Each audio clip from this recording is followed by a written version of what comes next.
Hello, everyone, and welcome to Up Close and Personal, our segment that we have. And it is wonderful today that we have a special guest, and her name is Andrea Collins. And she is a current client of mine. She's been working with me since March, and I am super excited to have her join me today. So thank you so much, Andrea, for taking time out of your schedule to share your testimony, to share your journey, and to share your process in all of this. So I really appreciate it. No, of course. Thank you. And I know many listeners can relate to her topic. Her focus and her topic is how Andrea finally jump-started her weight loss of 13 pounds while working a stressful job and traveling, despite struggling with having a weight loss plateau for over a year. And so what I say to you all is simply replace Andrea's name with your name, because this is very common. She's not alone, and we all feel like we're isolated. We feel like we're kind of going through these things on our own, but it is real. You get to a point and you just can't understand, why isn't the weight no longer coming off? Why did I get stuck? And so while we are going through this talk, I'll feel free to post any comments and any questions that you have throughout this conversation. And if it's anything that I'm not able to answer, then I will ask Andrea herself, and I will definitely get those answers for you. And I just want to give a little background on how Andrea and I met. And so we first connected at a workshop that I did presented at Orange Theory. And this was during the Orange Theory 8-week transformation challenge. And so I know those of you who are part of Orange Theory are very familiar with their 8-week challenge. And she is going to go into more detail with her journey with that challenge and her start weight, end weight, and just that whole process of going through that.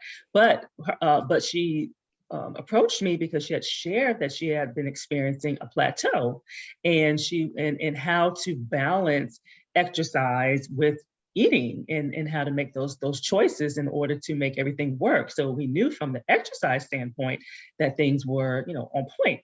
And so now we just kind of had to figure out the struggle was what's going on the eating side. And so, and as many of us, we kind of get tired of trying to figure out, well, how do we put our meals together? How do we put our snacks together? How do we figure that out? And so that's kind of at the point that she was when we connected. And so we are going to talk more with Andrea herself, and she's going to share her weight loss journey, how she was able to juggle a stressful job and traveling. She celebrated a birthday. She had many family gatherings, and so it's all about living your life. We don't believe in diets, so we want to be able to live our lives and turn this into a lifestyle so you can enjoy life and still lose weight and not feel like you have to feel restricted. And so we will give the floor to Andrea and share with our viewers how, what line of work are you in and what you do for a living.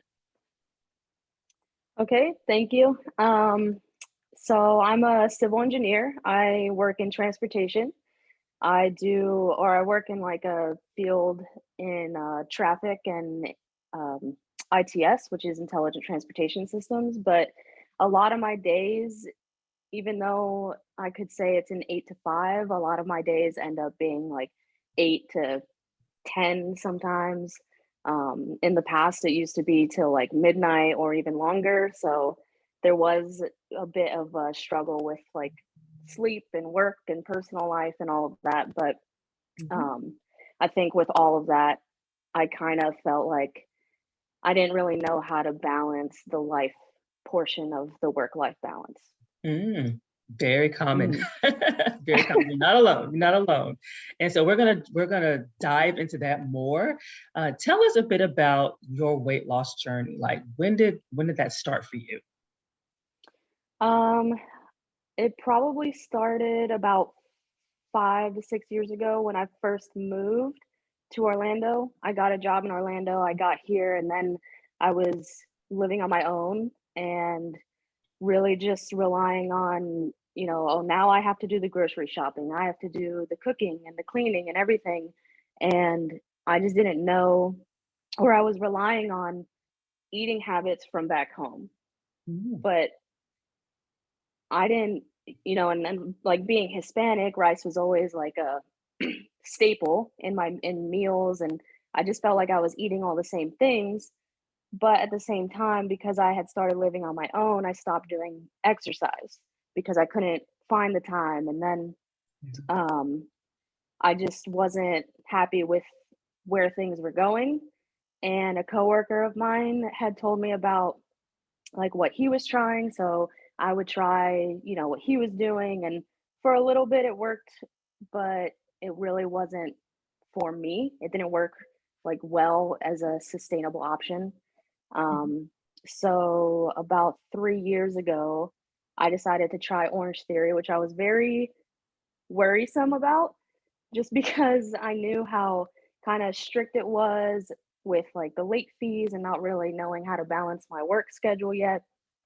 But I think, finding that really helped kickstart my weight loss journey. And as mentioned, like in the intro, there was a point where I just kind of I had lost weight and then I just plateaued. And then at that point, I didn't really know what to do. Mhm. But I still kept doing the same things. So Mhm. it was definitely time to find a more permanent solution. Yeah. And what were some of the things that you tried in the past? Like, what were some diets that you may have tried and invested in to try to get the weight off? So I never really did like a named diet. Mhm. A lot of people do like Weight Watchers or Atkins. I never really wanted to invest in that. But instead, I would what was working for my coworker was, having multiple smaller meals throughout the day. And so that's what I started doing and it worked for a little bit, but Mhm. at the same time I just kind of got tired of like, oh, 3 hours, time to eat, half of the lunch that I prepared, I guess.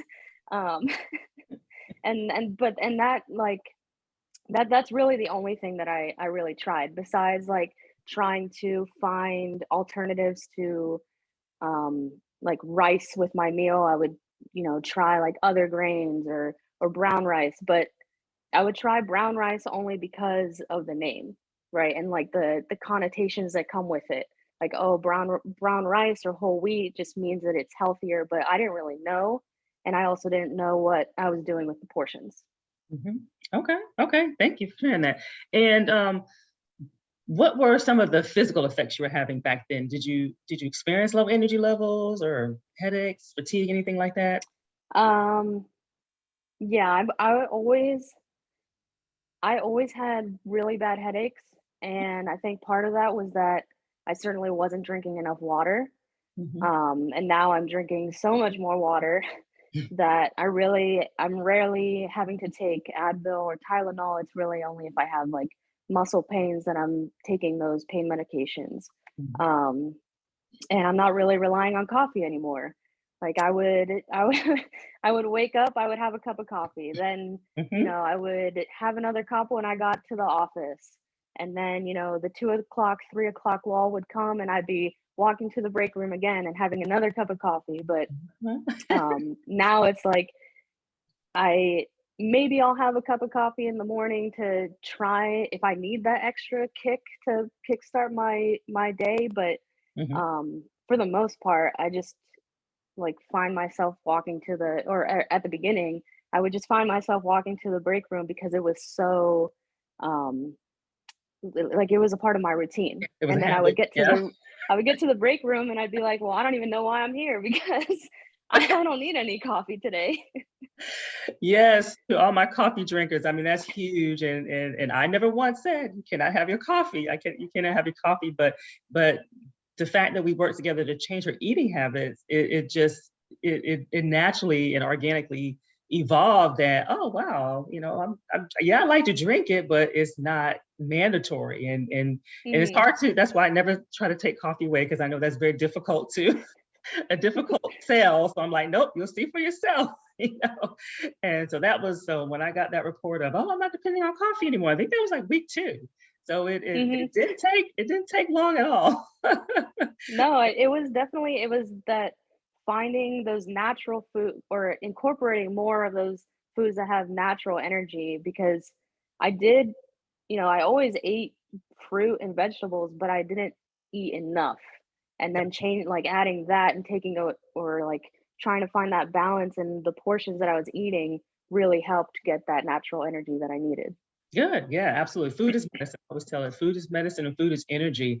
Now, you also had some concerns with like you wanted to prevent, you was very proactive in wanting to prevent like high blood pressure, prevent cholesterol. And so Mhm. so why did you have some of those concerns? What was what was worrisome there? Um, so that all stemmed from really like family history. I know like my mom has a long history with high blood pressure.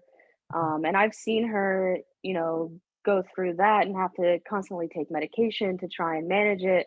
And that just really wasn't something that I wanted to have to deal with Hmm. as I get older. And in the past, I've also, done my regular labs with my doctor and everything.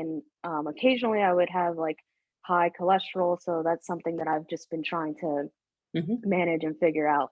Yes, yes, and we are definitely working on that. So our levels I'm are not sure I low, understand. in which I applaud her for taking action, and we just want to keep them low. We want to keep them in Hmm. the normal range, and I won't say her age, but I will just say she's under 30. And so I'm going to say when you're under in my history, when you're young, we feel like, oh, we got youth on our side. We're good. I'm good. I don't have to worry about anything. And so I applaud her for taking action because normally in reality, we don't take action until we get that scare from the doctor. We'll have the warnings, but we ignore the warnings, or maybe we're not even told about the warnings. And we know the family history, and sometimes we just like, oh, that's not going to be me.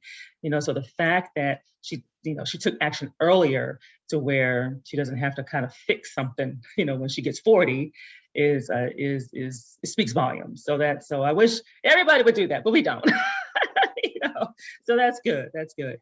And you also you had history with acid reflux. So share Hmm. about that and how that's going currently. Yeah, actually, honestly, that was a bit of a scare. That was maybe 4 years ago. So about a year into living on my own in Orlando, I kind of had like I woke up one morning, I couldn't breathe. I Mm, was having a lot of pain, and I had absolutely no idea what to do. So, like any child, I called my mom yeah. and I asked her, what do I do? Do I go to my doctor? She, told me to get to the emergency room, which I did, and it turned out that you know in the past, because of all my headaches, I was taking a lot of Advil, and Mm, that, like, is what well, I guess, talking to my doctor, that was part of what was causing the issues, wow. and, the temporary fix was to switch from Advil to Tylenol, but still just relying on Tylenol wasn't a good thing, but, Yeah. I think over the time or, like, over this time that since then, I've really been a little more cautious, and I haven't had any issues with it again since. Good, good. Now, did you how soon or how many weeks would you say we were in to working together? Did it change, or did you start noticing any differences in your acid reflux? Um,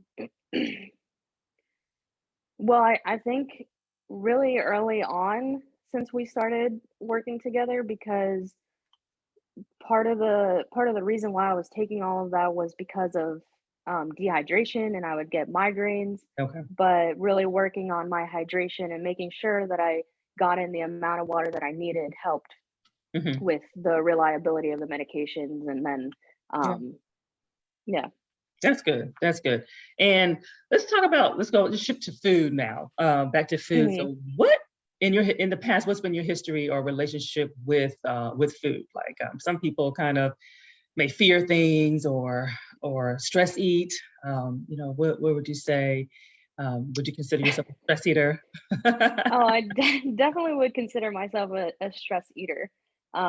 Just because, like with work, I just didn't know when I would get stressed, if especially during the pandemic when I was working from home, if I Mm, would get stressed, then I would walk away from my desk and I'm 20 feet away from my fridge, so I'd go find something to snack on. Um, and I think that also has been a part of my life for a very long time, especially in college, because mhm, in college I would be up late working or studying, mhm. and that's just been a Yeah. part of my life for a very long time. Oh yes, yes, you're not alone. We all stress to eat. We all emotional eat, procrastinate, eat. It's different levels, it's different forms of it, but we all tend to tie food to handle whatever stresses that are going on in our life. And so, how would you rate your or explain your relationship with carbs? So, will you ever want to restrict, cut back, to try to lose weight? Um, I think that was one of the hardest parts on this journey was trying to figure out how to not necessarily remove carbs from my diet, um, but just how to handle them better or like eat healthier options, just maybe portion them correctly because I just always grew up, you know, every meal, well, every dinner had, rice, Yeah, but I was never serving it. It was always my mom. And then my mom would serve me, so much. And I felt like, oh, I need to finish the plate. yeah. But, and Oh, then, yes. growing up, having that mentality was just, okay, well, this is what I've been doing. This is what I'm going to keep doing. And then realizing that that was not good for me or not healthy. I needed to figure out new ways to still incorporate carbs and not be afraid of them, but Mhm. just balance them a little bit better. Yeah, yes, absolutely. And that is real because you have a lot of cultures where food is the center of it all. And it's disrespectful to say no or to say, oh, not right now, or not clean your plate, like you just said. Hmm. And you leave home, we leave the nest, and then we try to do things differently. We try to get healthier, and then we go back home because I've Yeah, and then experienced the this same too. foods there. You go back home and they're looking at you like, "That's all you're gonna eat? That's all you're gonna?" Wait a minute, that's not what you do. So it's really different. They don't want to hear you trying to lose weight. They don't want to hear you trying to, they just want you to be you. So Hmm. so did you find that challenging going back home? I I think home for you is did. Miami, right? Yeah, home for me is Miami.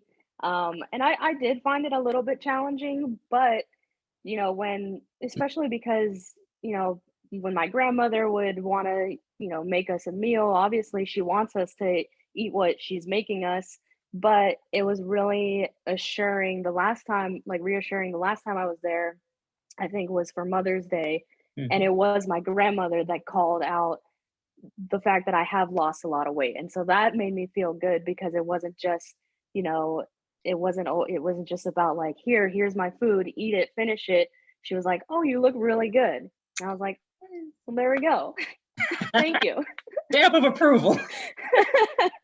Yeah, because grandmothers tell the truth. I know mine did. Well, that's good. That's good. And how did you handle portions? Because I know that is a big deal. When you're home, you got the tools. You're in control. You can handle things differently. But when you're away, then you're kind of like mindful. You're on your own. You kind of got to guess. So how did you feel about that early in the game, and then fast forwarding? How do you feel about that? How do you feel like you've gotten any more comfortable with that?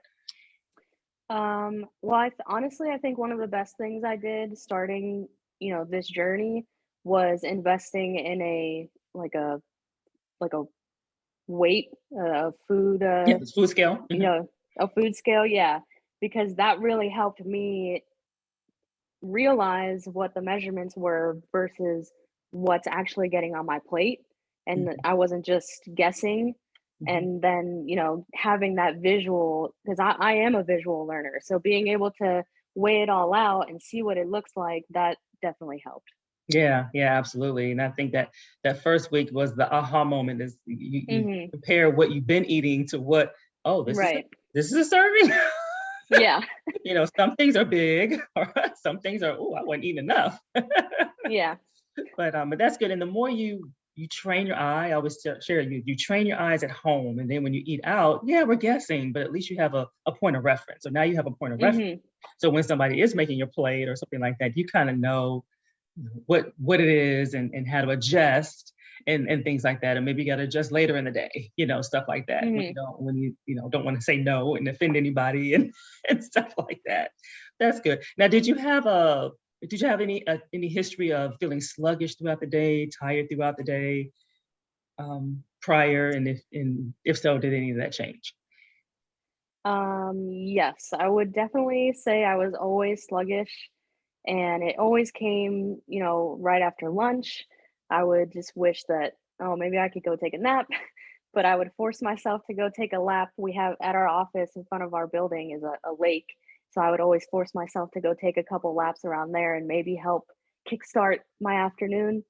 But since like working with you and doing all of this, I feel like I haven't necessarily needed to feel like I need to go take a nap or Mhm. like I need to go take that walk. But sometimes I do still take the walk just so I can get some fresh air. Yeah. But I don't think it's necessary anymore. I feel like I have so much more energy throughout my day. Um, Sometimes too much energy throughout my day. That's But good. I feel good. I feel so much better now. Oh, that's good. That's good. And how have your workouts changed? Because I know Orange therapists, Um, they're pretty, they're advanced. They're advanced workouts. How has that changed? yeah, I I started and I was maybe going like 2 to 3 days a week, Mhm. and now I honestly, if I could go every day, I would because I love it, Mhm. and I love the fact that it is a program because before when I would just work out on my own, I would just do the things that I know. Like, oh, okay, I know how to work this machine, so I'm just going to do this machine. But now, working with coaches, they, they really help test my limits and they've helped me realize that I am so much stronger than I thought I was, which Mhm. helps, Mm. with this weight loss journey as well. Yeah, yeah, and that's why I like structured. I call it structured programming. When it doesn't necessarily, you don't necessarily have to go Orange Theory, but you're having some trainers, or a facility that has trainers that has classes, whether it's group classes and boot camps, because they are going to work you out. They're going to work your total body. They're going to give you that right cross training that you need, and they're going to push you more than we would ever push ourselves. And a lot of women don't want to lift because we're scared. We're going to bulk up, but no, we won't bulk up like a man unless we got to take a lot of pills for that, a lot of supplements for that. So that's good and then you watch yourself get stronger. So that's the beauty of it. So it's like food became the pre, the post, the all the different meals to sustain you throughout the day. And let's talk about traveling. You celebrate Mhm. birthday during this journey, and most people fear having to celebrate, Yeah, especially if I mean, yeah, I did basically like a week for my birthday, then I was gone for another 10 days, skiing, Mhm. and I was a little bit nervous, because the birthday was right at the beginning, right Yeah. where I didn't really know anything. I kinda knew we had talked about portion sizes, and so I kinda went in with a little bit like, maybe I can figure it out and balance it over the vacation," but um, definitely that next trip, I wasn't afraid to go into that trip knowing that, yeah, I do understand it a little bit more now, and I know how to figure out, or understand a menu a little bit better. Mhm. Pick out what I should be ordering, Mhm. and it's harder when you're constantly going to restaurants. The only thing that I could really control was the breakfast back at the hotel Mhm. that I was making in the room. But I didn't, and I didn't fully like control myself. Obviously, I was on vacation, and especially when I was on my birthday, like we did have cake, and they Yeah. would bring us desserts and stuff, Yes. and so I wasn't Yes. afraid to continue to do that because I also knew that I was still doing a lot of physical activity during the day, and I Mhm. felt like I tried to give myself that mentality you Mhm. know of balance. Yeah. I am doing so many activities throughout the day. I need a little bit of energy, but I can also enjoy myself, Mhm. um, Yeah. and enjoy my birthday. Yeah, and she made a lot of good points. You were very early in this stage, and I didn't tell her much. I was just like, I want you to enjoy yourself. I want you to be mindful. I want you to take what you know at this point and go with it. So I didn't tell her, don't do this, don't do that, don't eat this, because just the fact that you thought about it was huge, because in the past you wouldn't have Mhm. thought about it. You would have just went, had a good time, ate, whatever, whatever. And but the fact you thought about it, and she actually came back, she was stable. She didn't gain anything. She was pretty much stable, which is the goal. I tell people that's the goal, because whatever your weight loss calories are, if you maintain, you eat more than that. So she enjoyed, and but she did not overdo it and just lose it, and she did exactly what she was supposed to do. And I didn't want her stressing. I didn't want her doing any of that stuff. And that was the goal. But of course, as you go through the process, you get more and more comfortable. But just the fact that you even thought about, what am I going to eat? What am I going to, you're just mindful, but you didn't stop, Mhm. which was what the goal was. So that was good.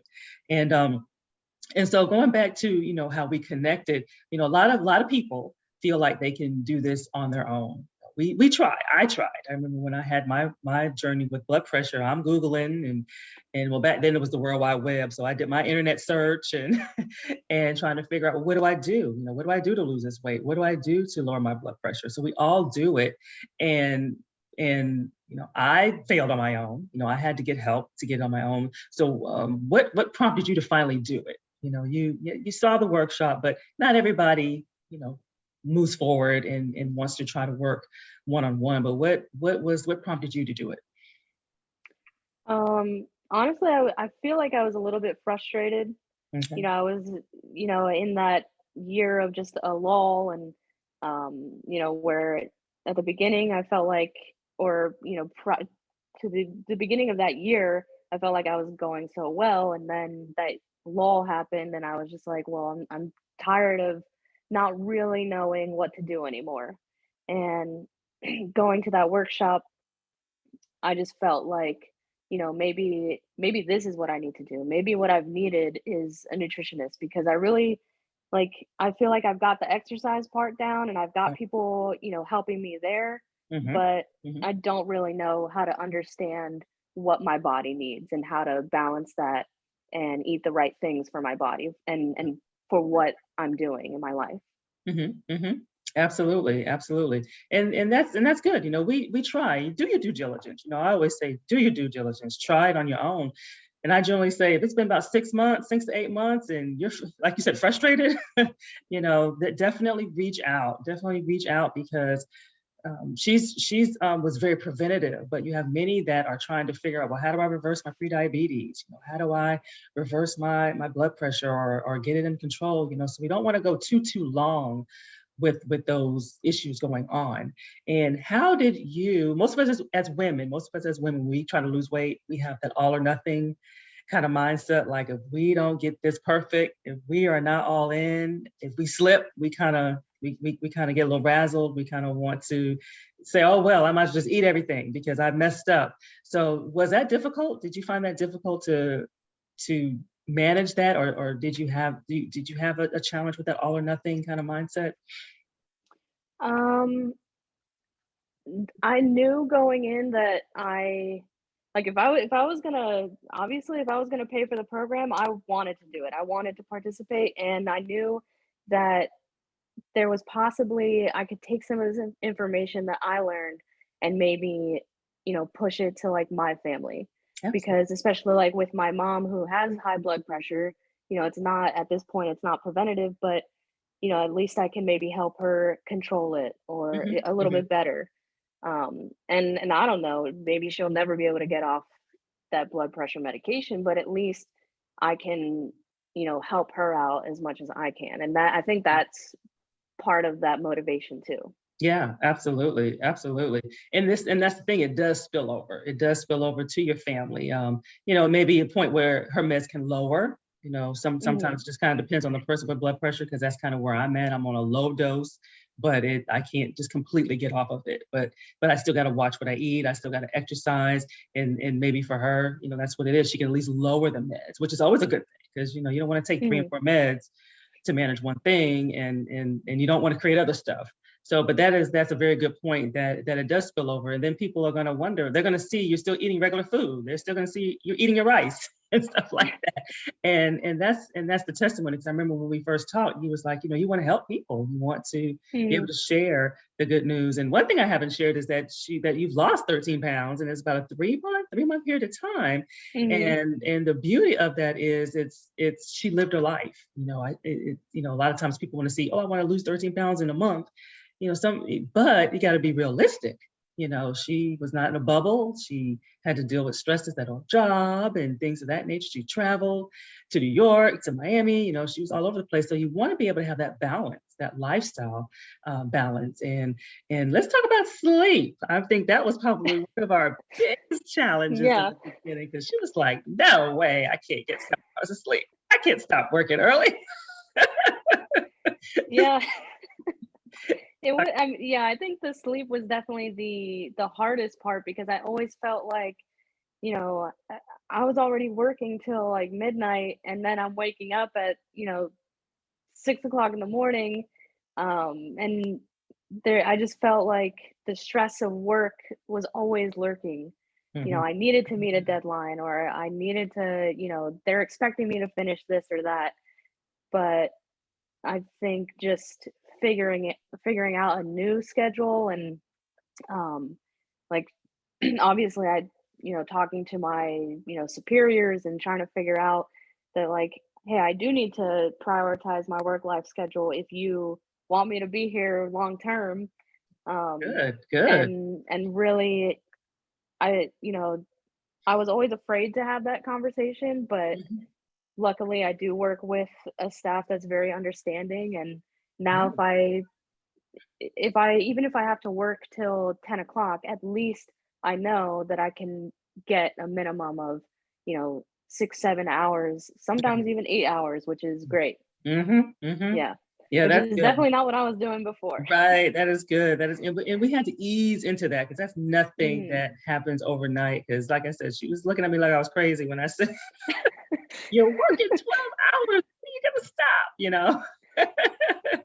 But I understand you have the demand of the job, but it's almost like she set a precedency. You shared something I didn't know. I didn't know you had that conversation with Mhm. your boss about that work-life balance. And it's so important. But unfortunately, our culture just doesn't support that. I mean, that's one of the biggest stressors, and that triggers weight and stress eating is our job. And yeah, we need it. Got to pay bills, of course, but we also, got to have self care too. So I applaud you for that. I didn't know that. So that's good. That is awesome. And so let's see, what's changed? What would you say has changed? Like, what's different now for you? Like, as far as how you feel and confidence. What's changed for you? Um, well, I mean, beside obviously, like, the natural things that have come with it, like, more energy, which is something that I really wanted to work on, and, um, and just understanding, what I'm eating and how to read labels that has helped, me just feel a little bit better. And the fact that I do have, family members and coworkers that are noticing change, it, that obviously that adds to it as well. Mhm. Mhm. Absolutely, absolutely. It does make a difference when we don't always notice it, our own weight loss. And so when you was losing weight, you probably felt like, I don't see anything, and nothing's, but other people will see it before we Mhm. see it. And so I remember when you shared, like, the grandmother, that was a huge, boost. And so when other people notice, especially when they don't know that you're trying to lose weight, Yeah. and so it's sincere at that point Mhm. when they don't know. Yeah, So I mean, that's there was someone that I work with that I hadn't seen in a while, and one day she comes in and she steps into to my desk, and she was like, "You look like you've lost a lot of weight," and that was a confidence boost that yeah. I was missing. That was like the first compliment that I had received on this during this time. Awesome, awesome, awesome. Are there some clothes you're getting back into, or are you just shopping now? Oh, I definitely need to buy some new pants. I I also have a belt that I think the belt at this point is just decoration because I can't even there's not a hole, that I can actually use. That's a good problem. Yay! So, and for those listening in, or whether you're listening to the replay or you're listening live, definitely post your questions, post your comments. And I just wanted to ask Andrea one more question: like, what were your top three things that you say we did together that you found most helpful? Um, Mm. the visualization of being able to take what was in the book of, portion sizes and me actually like seeing it in real life, that really helped me. Going through how to understand and read a label and how labels have evolved, over time, that has really helped me as well. Um, and I felt like at the beginning I got really caught up in the, oh, you have to have this many portions of vegetables and fruits and dairy and this and that.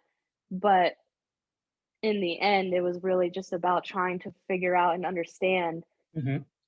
how that all comes together and works together Yeah. throughout my day and provides me the right amount of, Mhm. you know, calories that I need throughout the day. And that has really helped me. Yeah, yeah, yeah, and you were great. It was just like because you wanted it. You can tell when you want Mhm. it, then it makes the dots connect a little easier. And then now you realize it's a lot of flexibility. In the beginning, the Mhm. structure just because it's new, and I want you to kind of understand things. But then you realize when you're in settings where you're not in control, you may not always get it all in.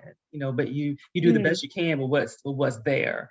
And well, thank you for sharing that. What any words of wisdom you have for our listeners who may have been who maybe are in the same situation, like they're plateaued or they're tired or they're struggling with that work-life balance.